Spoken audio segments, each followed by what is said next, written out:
fully on course in implementing them, and therefore the recommendations on the legislation will be forwarded to Parliament on Monday, so that Parliament can finalize the work and then we start implementing. I want to thank the government and particularly the chair of today's meeting for the cordial discussions we have had.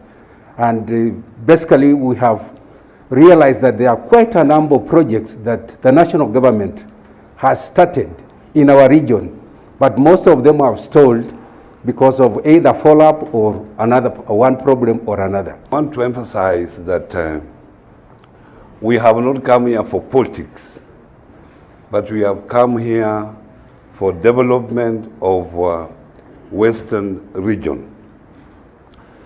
Our first agenda was to look at stalled projects. There are quite a number of projects that were started in the past and they are not moving. So we wanted to engage, we have come here to engage the executive to see how these projects can be progressed. Say this in summary, I think we've had a good meeting. I thank the leaders for coming along. It's a morning well spent. We are focused on a number of things.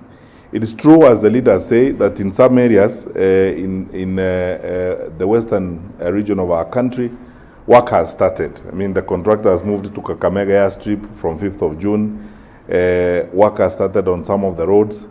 But it's also fair, and on this particular one, I have to be very frank and sincere to the public that it is fair that we are actually reassigning up to nearly 30% of the road projects in the Western region. Why? Because some contractors who identified earlier either abandoned their contracts on the way because they did not have sufficient capacity, or there are challenges of one kind or the other.